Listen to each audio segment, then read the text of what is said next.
Hi guys, this is Vineet here. Welcome to my channel. तो आप में से काफ़ी सबको रीडिंग कॉम्प्रिहेंशन आरसी में, मेंस के आरसी में प्रॉब्लम होती है। प्री के तो मैंने आपको बताए थे आप कैसे कर सकते हो, उसके वीडियोस भी आप जाके चेकआउट कर सकते हो। तो मैं अभी एक मेंस का आरसी दूंगा। और उससे पहले मैं आपको बता देता हूँ, आप गाइडली पे प्रैक्टिस क्विज में जाके आपको जिस सब्जेक्ट का प्रैक्टिस करना है आप कर सकते हैं इधर।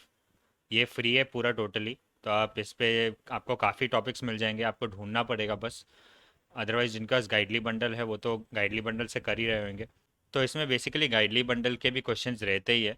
तो आपको ये प्रैक्टिस क्विज में मिल जाएगा, आपको बस थोड़ा ढूंढना पड़ेगा और इसमें काफ़ी है मटेरियल, आप देखोगे तो आप समझ जाओगे। इंग्लिश, एलआर, मैथ्स, आपको जो भी करना है कर सकते हैं। तो मैं अभी आपको बताऊंगा कि आरसी मेंस लेवल का आरसी कैसे कर सकते हैं। आपको वर्ड्स पे ध्यान देना है, आपको सेंटेंस पे भी ध्यान देना पड़ेगा, इसमें सिर्फ कीवर्ड से नहीं चलेगा। क्योंकि इसमें बहुत बार इन्फ्रेंस बेस्ड क्वेश्चन होता है कि बोलेंगे वो कि ऑथर क्या कहना चाहता है या क्या इन्फ्रेंस होता है इस पैराग्राफ से या इस स्टेटमेंट से। तो आपको थोड़ा पढ़ना पड़ेगा इसके लिए। तो मैं आपको लाइव एक अटेम्प्ट करके बताता हूँ कि रीडिंग कॉम्प्रिहेंशन कैसे कर सकते हैं आप मेंस का। मैं इसका लिंक डाल दूंगा कि आप भी दे पाएँ ये। So I am starting that quiz. So मेरा एम है कि आपको मैं समझा पाऊँ कि आप कैसे अटेम्प्ट कर सकते हो। क्योंकि इसमें काफ़ी स्टेटमेंट्स दे देते हैं वो मेंस में। एक स्टेटमेंट वाले क्वेश्चन मिले तो हम लकी हैं। बेसिकली दो तीन स्टेटमेंट दे देंगे और ये बोलते हैं आपको फिर आंसर मार्क करने, only one and two, only two and three, all, वैसे वाले क्वेश्चन होते हैं। तो देखिए पहला ही क्वेश्चन वैसा है। सो मेरा टारगेट है कि आपको समझ में आए कि आप कैसे अटेम्प्ट कर सकते हैं। सो क्वेश्चन देखिए, according to the author US India expectations क्या रोज किया। तो अब हम ये कीवर्ड ट्राई करेंगे देखना। सो मुझे पहले ही दिख रहा है कि रेजेस एक्सपेक्टेशंस वाला चीज़, क्लीन एनर्जी एजेंडा 2030 पार्टनरशिप, और इधर भी वही है लिखा हुआ। तो आप देख सकते हैं ये चीज़। तो अब हम देखेंगे क्या क्या है। The partnership will witness financial cooperation between the two nations. तो अब इधर देख लेते हैं हम। तो आप देख सकते हो sustained financial and technological cooperation. तो पहला वाला तो सही है, technological cooperation between the to, तो ये भी सही है। टेक्नोलॉजिकल वर्ड्स देखिए आप। और थर्ड वाला देख लेते हैं हम, partnership will lead to collaborative climate action between both the countries. ये कहीं लिखा हुआ है कि नहीं देखते हैं। Between the two countries no cut green house the world's attention was focused.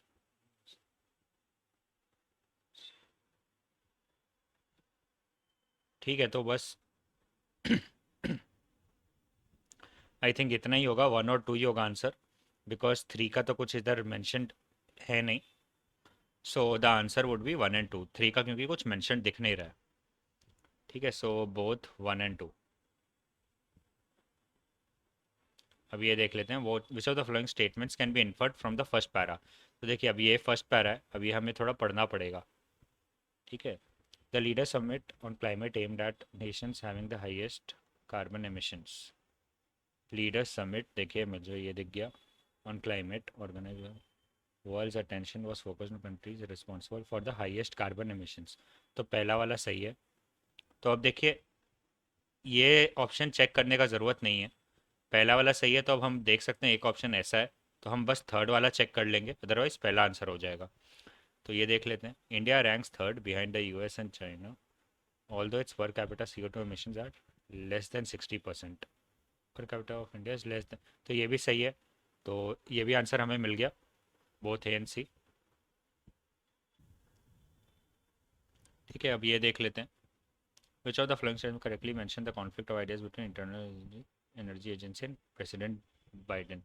तो अब हम क्या देखेंगे, इंटरनल एनर्जी एजेंसी और प्रेसिडेंट बाइडेन कौन से पैरा में है, कहीं दिख रहा है हमें तो हम देखते हैं वो चीज़।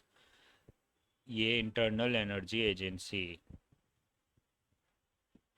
देखिए इधर तो नहीं दिख रहा है, नीचे जाके देखते हैं। देखिए अभी मुझे दिख गया है, internal energy agency in fact expects a dramatic rise in emissions as countries race to shake off impact of corona virus. तो देखिए ये सही है, drastic rise in emissions is expected in countries. तो ये वाला तो मुझे सेफ दिख रहा है, तो वन तो सही है। अब देखते हैं हम बाकी। 8 the years when the President Biden put it are part of decisive decade and action to scale up funding and innovation can help countries. तो देखिए ये मुझे डिसाइसिव डिकेड वाला वर्ड दिख रहा है और 2030 bringing down the global through innovation and scaled up funding, ये भी मुझे दिख रहा है। तो आई थिंक थर्ड भी राइट है। सेकंड वाला तो मुझे कहीं दिख नहीं रहा है, देख लेते हैं एक बार हम पैरा फिर भी। Climate action taken by funding, there are many aspects. तो ये चीज़ मुझे कहीं दिख नहीं रहा है, तो हम 1 और 3 मार्क कर देंगे। तो आई होप आपको समझ में आ रहा होगा कि कैसे आपको देखना है, आराम से धीरे धीरे पढ़ के देखना है बोथ 1 और 3। ठीक है, सो अब नेक्स्ट देखते हैं। What steps should be taken to yield the results from India-US agreement? Yield the results from India-US agreement. तो पहला पैराग्राफ तो हम देख चुके हैं, इसमें तो कुछ ऐसे दिख नहीं रहा है, तो नीचे जाते हैं थोड़ा। इसमें इंडिया पेरिस एग्रीमेंट की बात हुई है, there are many aspects of bilateral pact. ठीक है, with open source technologies India code incorporate. ठीक है, इधर भी कुछ बात नहीं हुआ है। Many developed countries tend to view India's reluctance to, ठीक है, climate change crisis originated not, इधर भी कहीं कुछ बात नहीं हुआ है। Win-win games and British Prime Minister announced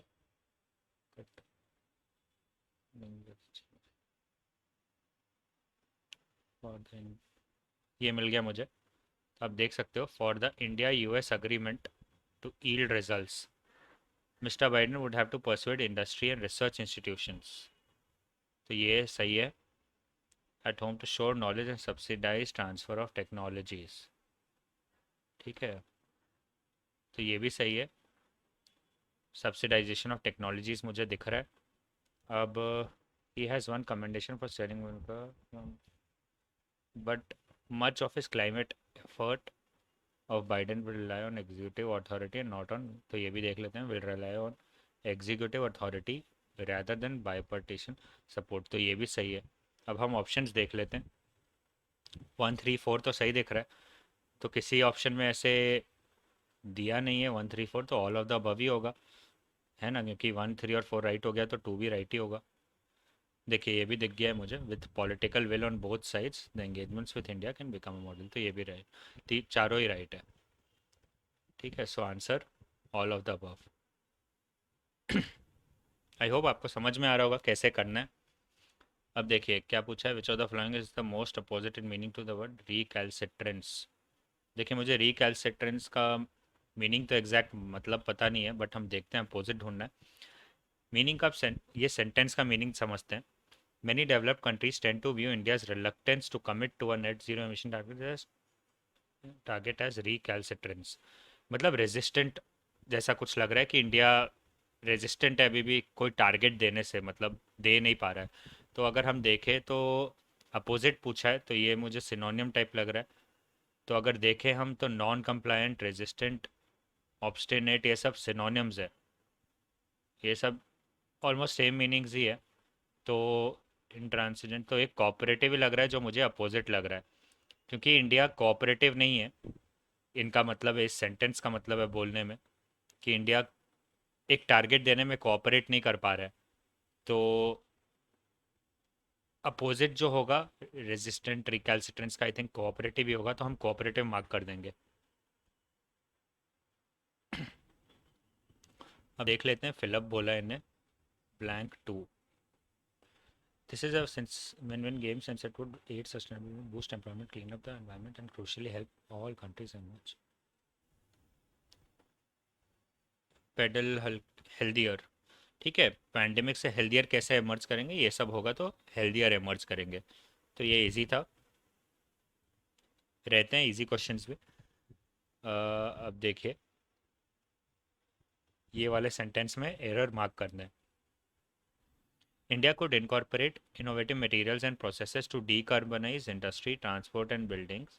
The biggest emitters apart to power. तो ये जो चीज़ है ये आपको पता होगा, और पता होना चाहिए अगर नहीं पता है तो। अपार्ट, अपार्ट के बाद फ्रॉम आता है, नॉट टू, तो ये फ्रॉम होना चाहिए था, टू नहीं, तो फोर्थ वाला इज इनकरेक्ट। ठीक है, अपार्ट फ्रॉम पावर, ये जितने चीज़ है अपार्ट फ्रॉम पावर। अभी दूसरा पैसेज स्टार्ट हो गया। तो क्या बोला इन्हें, विच of the following is the most opposite in meaning for word expound. किधर है एक्सपाउंड वर्ड, देखते हैं। हाँ,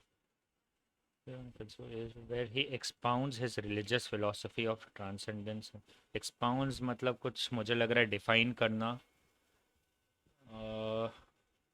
अपोजिट ढूंढना है हमें।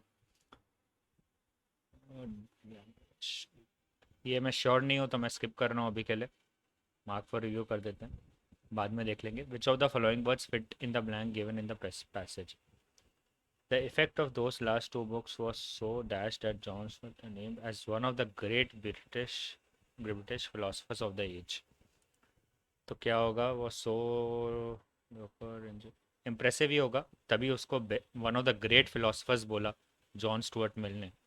तो इजी है, ये इम्प्रेसिव होगा, मतलब काफ़ी अच्छा था। Which of the following is true as per the given passage. तो अब इस वाले क्वेश्चन में हमें पैसेज देखना पड़ेगा, इस सेंटेंस को ढूंढना पड़ेगा। ठीक है, तो पहला वाला हम देखते हैं, पहले क्या बोल रहा है। Coleridge was a supporter of British empiricism and helped in recovering the spiritual Platonic tradition.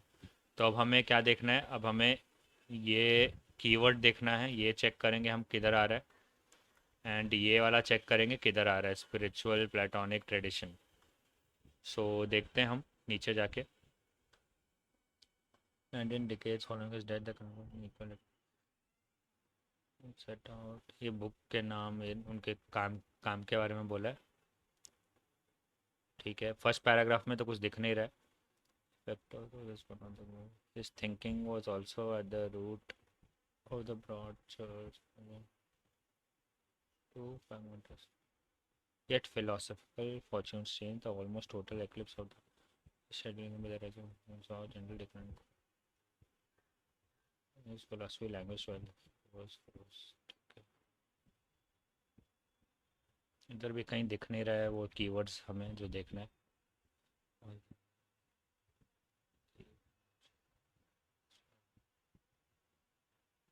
ये देखिए अभी मुझे दिखा है, ब्रिटिश एम्पायरिज्म इधर दिख रहा है वर्ड।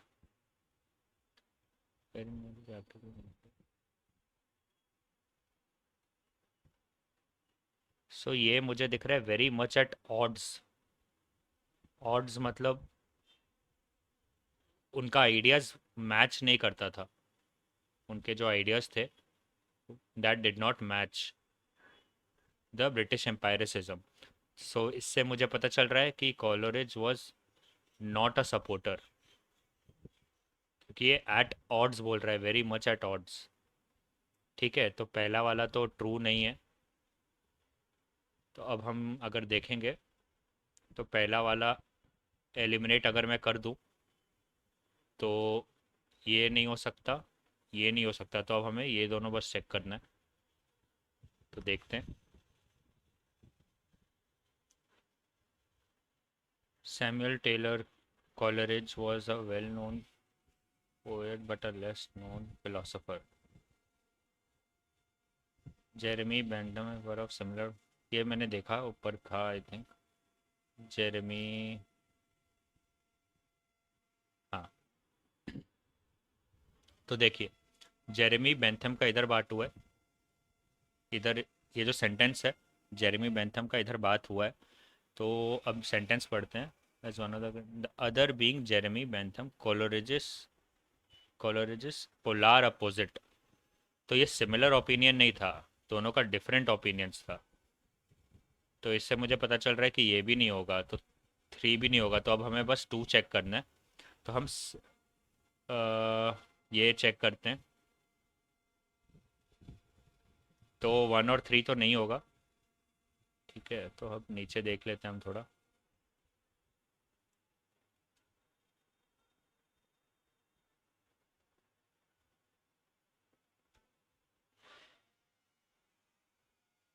देखिए ये वाला चीज़ इधर भी मेंशनड है, helped in recovering the spiritual, इधर भी है।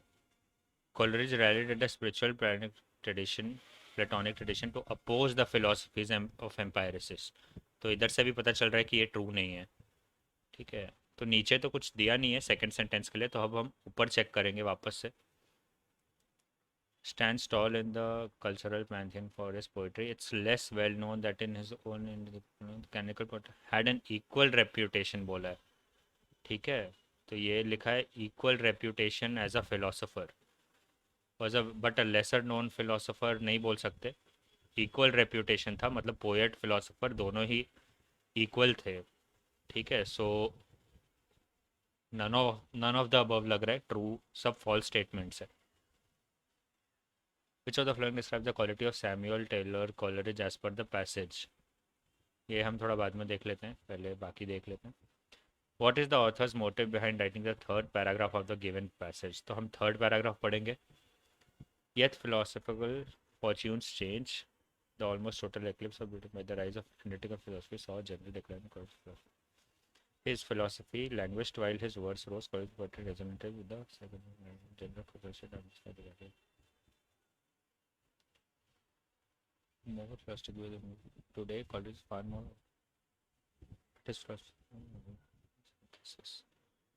डिक्लाइन के बारे में लिखा है। स्पिरिचुअल देखिए, अभी हमें बहुत ध्यान से ये सब देखना है। अगर आप देखेंगे तो स्पिरिचुअल प्लेटोनिक ओल्ड इंग्लैंड की तो बात ही नहीं की है इसमें, तो ये होगा नहीं। ठीक है, और ये भी बात नहीं किया कि कैसे दूसरों का अफेक्ट किया है। इंडस्ट्रियल रेवोल्यूशन की बात की है क्या इधर? थर्ड में इंडस्ट्रियल रेवोल्यूशन की भी कुछ बात नहीं की है, तो ये भी नहीं होगा। टू कन्वे ग्रेट फिलोसोफर, ठीक है, and this work was even though its saw its decline, मेरे को डिक्लाइन वर्ड दिखा है। Philosophical stock as philosopher replace each other, तो ये हो सकता है क्योंकि वर्ड्स थोड़े मैच हो रहे हैं। And he was a great philosopher, क्योंकि लिखा है हिज फिलोसफी वॉज स्पेक्टेक्युलर, तो इससे पता चलता है कि वो फिलोसोफर तो अच्छे थे। हम देख लेते हैं नीचे जाके, नन ऑफ द अबव, तो फोर्थ ही होगा। बाकी क्योंकि सेंटेंस में जो जो वर्ड्स है वो मैच नहीं कर रहे पैराग्राफ के साथ, तो ये ध्यान से आपको करना है, तो इसीलिए मैंने ये मार्क किया है। डिक्लाइन ऑफ कॉलरिज फिलोसफी, तो ये हम थर्ड पैराग्राफ में ही देख सकते हैं कि almost total eclipse of British idealism by the rise of saw a general decline, ये वाला वर्ड देख लिया था अभी हमने थर्ड में। इन कॉलरिजिस फिलोसफिकल स्टॉक, तो there was a rise of analytical philosophy, तो हम ये देख सकते हैं, तो ये बिना देखे एकदम मार्क कर देना है, वर्ड्स मैच पूरा हो रहा है। And that time got well accepted philosophy, ठीक है, तो ये तो हो गई। अब सी हो रहा है तो बी तो नहीं होगा, ओनली ए एंड सी एक ऑप्शन है, तो हमें ए वाला भी देखना पड़ेगा। ऑल ए बी सी भी ऑप्शन है, अच्छा, तो देख लेते हैं हम बी वाला भी, which is not great philosophers at that time but difficult his philosophy, ये देखिए, was undoubtedly of the difficult metaphysical kind, तो ये रिलेटेड टू मेटाफिजिक्स तो है। वेरी मच एट ऑड्स, तो किसी ने उनके बारे में बोला है explaining metaphysics to the nation, I wish he would explain his explanation. ठीक है, तो टू द नेशन मतलब कॉमन मैन को समझ में नहीं आ रहा था ये, तो ग्रेट फिलोसफर्स इनको तो समझ में आया बट कॉमन मैन को नहीं आया, तो ये भी होगा। It was difficult for them to understand, तो ओनली ए एंड सी हो जाएगा। ठीक है, क्वेश्चंस काफ़ी अच्छे हैं इसके, आप अटेम्प्ट करोगे तो आप समझोगे ऐसे टाइप के। फिर क्या है, which of the should replace the phrase in bold to make this, ठीक है। Although Coleridge wrote poetry throughout his life, his energy is increased होना increasingly channel towards philosophy, to तो नहीं होगा। Consistently moved his energy consistently moved along along philosophy तो नहीं होगा, तो ये तो थ्री होगा, इंक्रीजिंगली चैनल्ड टूवर्ड्स फिलोसफी। ठीक है, तो हो गया हमारा ऑलमोस्ट अटेम्प्ट सब। ये क्वालिटी अभी सैमुअल टेलर कॉलरिज का समझ में आ रहा है कि सिंस पोएट फिलोसफी सब था इनका। तो ही वॉज वैलरस, तो मतलब कुछ स्ट्रेंथ वाइज वैसे हुआ कि ब्रेव। तो इसमें ब्रेव का तो कुछ है नहीं कि ही वॉज ब्रेव। और एनालिटिकल तो हमने वो देखा कि ऑड्स पे थे। एनालिटिकल वाला फिलोसफी कम हो ज़्यादा होने लगा तो उनका नीचे हो गया, तो ये भी नहीं होगा। ईगो वाला वर्ड तो कुछ कहीं दिखा नहीं। डोमिनेट भी कुछ ऐसा पता नहीं चल रहा, तो इंसाइटफुल ही होगा। ठीक है, आई होप आपको समझ में आया हो कैसे करना है। अब एक बाकी है एक्सपाउंड। एक्सपाउंड मतलब मुझे इतना तो समझ में आ रहा है कि वेर ही एक्सपाउंड्स हिज, मतलब एक्सप्लेन कर रहे हैं या कुछ डिफाइन कर रहे हैं। तो ये तो नहीं होगा। डी जनरेट और लैंग्वेज में मुझे कुछ लग रहा है। ये मार्क नहीं कर रहा मैं क्योंकि श्योर नहीं हूँ। मेरा बेसिकली एम था आपको बताना कि आप कैसे अटेम्प्ट कर सकते हो, तो मैं सबमिट कर रहा हूँ। देखते हैं कितना आ रहा है। सो आई होप आपको समझ में आया हो कि आप मेंस का कैसे कर सकते हो। आप इसके बाद प्रैक्टिस करना ये, और भी ऐसे आपको मिल जाएंगे इसी में, तो आप प्रैक्टिस कर सकते हो। सो देख सकते हो आप, रैंक वन ही है परसेंटाइल, तो आप रैंक वन है तो 100 ही रहेगा ऑलमोस्ट। ठीक है। ओके, किसी ने एक रॉन्ग किया होगा, मैंने एक छोड़ दिया। सो आई होप आपको समझ में आया हो कि कैसे करना है। बेसिकली आपको मेंस का आरसी पढ़ते समय कीवर्ड्स पे अच्छे से फोकस करना है और उसको फाइंड करो सेंटेंसेस में। कहीं लिख लो अगर ऐसे भूल जाते हो तो, क्योंकि बड़े पैसेजेस होते हैं थोड़े मेंस में। और जो चीज़ इंक्लूडेड नहीं है उस स्टेटमेंट या सेंटेंस में, जो भी वर्ड इंक्लूडेड नहीं है, वो वाला आप ऑप्शन मार्क मत करो। Don't mark that option. कुछ ना कुछ, कुछ ना कुछ तो सिमिलैरिटी रहेगा ही। वो आप ध्यान से पढ़ के देख के मार्क करना आंसर। अगर वैल्यूज़ है ऑप्शन में तो आप वैल्यूज़ भी अच्छे से देखना, बहुत बार उसमें भी कंफ्यूज करते हैं और आंसर मार्क गलत हो जाता है। तो आई होप आपको इससे हेल्प मिलेगा कि आप कैसे कर सकते हो। अगर आप चाहते हो मैं कोई और ऐसा मेंस आरसी अगर कुछ है आपके पास तो आप मुझे भेज देना, मैं वो भी आपको उसमें भी हेल्प कर सकता हूँ, अगर कोई अटेम्प्ट ऐसे लाइव करके बताना है तो। ठीक है, जो सब सब दे सके वैसा वाला। So I hope this will be helpful to you. And अगर मेरे चैनल को आपने सब्सक्राइब नहीं किया अभी तक तो सब्सक्राइब कर लेना, so that you don't miss out on any such updates and strategies. And stay tuned, keep preparing.